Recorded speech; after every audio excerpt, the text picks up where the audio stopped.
नमस्ते मित्रों, दीपावली पर्व की ढेर सारी शुभकामनाएं आप सभी को। आज हम अपने इस वीडियो में चर्चा करेंगे कि दीपावली पर्व को प्राचीन काल यानी वैदिक काल में किस रूप में मनाया जाता था। उस समय दीपावली पर्व को किस नाम से जाना जाता था। साथ ही साथ हम यह भी जानेंगे दीपावली पर्व में दीपक का महत्व क्यों है, क्योंकि अन्य पर्व में देखें दीपक जलाने की उतनी परंपरा नहीं है जितनी कि दीपावली में। इसके पीछे की वैज्ञानिकता यानी वैदिकता को हम समझने की चेष्टा करेंगे। सबसे पहले बात करते हैं दीपावली पर्व को प्राचीन काल में किस रूप में मनाया जाता था। वैसे तो हमारे दीपावली के पीछे की बहुत सारी मान्यताएं हैं। एक मान्यता यह है कि भगवान श्री राम अयोध्या से लंका को जीत करके रावण का वध करके अयोध्या उनका आगमन हुआ था। इस खुशी में लोग दीप जलाते हैं। लेकिन आप देखिए यह घटना जो है त्रेता युग में हुई थी और दूसरी घटना द्वापर में घटित हुई थी जब भगवान श्री कृष्ण ने कंस को मारा था। तो ऐसी मान्यता है कि उस दिन भी लोग दीप जला करके बहुत खुशी के साथ इस पर्व को मनाए थे। लेकिन आप चिंतन करें, हमारा जो यह पर्व है ये सनातन काल से चला आ रहा है। ये यूं कहें कि हमारा जो धर्म है, हमारी जो वैदिक संस्कृति है वो सनातन संस्कृति है। सनातन का मतलब जिसका ना तो कोई आदि है ना अंत है। ये सृष्टि काल के अंत तक और सृष्टि काल के प्रारंभ से इन पर्वों का अपना एक महत्व है। पर्व का मतलब होता है प्रेरित करना, पर्व का मतलब होता है जोड़ना, पर्व का मतलब गांठ। जिस प्रकार गांठ जोड़ करके पर्व का मतलब होता है नवीनता और उत्साह। तो इन सब के पीछे की अगर मान्यता देखें तो भगवान राम या भगवान श्री कृष्ण से पहले भी इस पर्व को मनाया जाता था।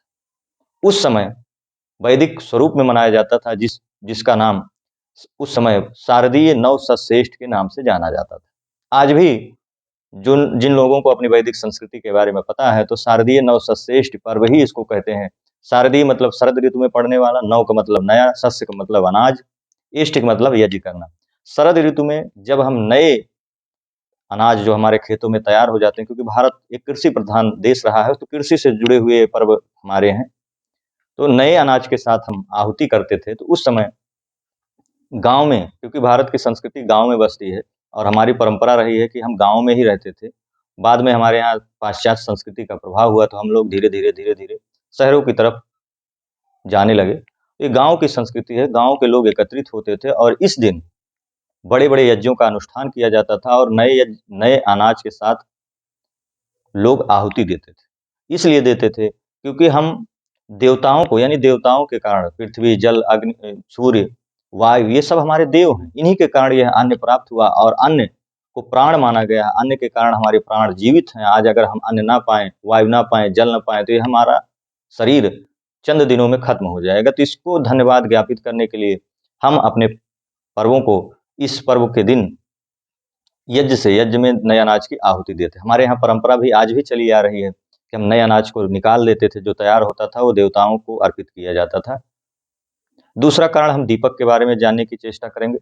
दीपक के बारे में बृहदारण्यक उपनिषद में कहा गया है, अस्तो मां सद्गमय तमसो मां ज्योतिर्गमय मृत्युर्मां अमृतम गमय, यानी अंधकार से प्रकाश की ओर, मृत्यु से अमृत की ओर। यह कहा जाता है, यानी दीपक को भी एक अगर हम सांसारिक जीवन में देखें तो दीपक जिस प्रकार जलाने से अंधेरा दूर हो जाता है, उसी प्रकार अगर हम अपने अंदर अंधकार रूपी अंधेरे को दूर करना है तो हमें अंदर दीपक को जलाना पड़ेगा, ज्ञान रूपी दीपक को जलाना पड़ेगा। तभी हम अमृत से तात्पर्य मुक्ति को प्राप्त कर पाएंगे, जीवन मरण के कुचक्र से हम मुक्त हो पाएंगे। ये है दीपक जलाने की परंपरा। इसकी वैज्ञानिकता को समझते हैं। दीपक जलाने से हमारा पर्यावरण शुद्ध होता है और रोगाणुओं का नाश होता है, क्योंकि कार्तिक मास की शुरुआत होते होते हमारे वातावरण में कफ की प्रवृत्ति बढ़ जाती है, हमारे अंदर कफ की प्रवृत्ति बढ़ जाती है, जिसको शमन के लिए हम दीपक जलाते थे। और ज्यादा मात्रा में दीपक जलाने के पीछे का कारण ये भी था कि हमारे इस मास में हमारे वातावरण में बहुत प्रकार के नाना प्रकार के कीटाणु जीवाणु व्याप्त हो जाते थे। तो उनका नियंत्रण करने के लिए हम इस प्रकार की दीपक को जलाते थे। अब दीपक में हमारे यहाँ शास्त्रों में घी और तिल के दीपक का वर्णन किया गया है। इसके पीछे की वैज्ञानिकता को समझते हैं। साथ ही साथ जब विदेशी आना चालू हो गया, यानी यूरोपियन देश का प्रभाव बढ़ा, तो सरसों के तेल के दिए भी जलाने हम लोग शुरू कर दिए थे। इसके पीछे की वैज्ञानिकता को समझते हैं। घी के दीपक जलाने से वातावरण में व्याप्त अशुद्धियां दूर होती हैं, साथ ही साथ वह वातावरण को शुद्ध करता है और घी के दीपक जलने से लगभग 10 से 15 मीटर तक के वातावरण को यह शुद्ध करता है और बुझने के 4 घंटे तक यह दीपक वातावरण में सात्विक तरंगे यानी वातावरण को शुद्ध करता रहता है, रोगाणुओं का नाश करता रहता है। वहीं तिल के दिए की बात करें तिल का दिया लगभग 4 से 5 मीटर के वातावरण को शुद्ध करता है और बुझने के आधे घंटे तक यह सात्विक तरंगों को बिखेरता रहता है।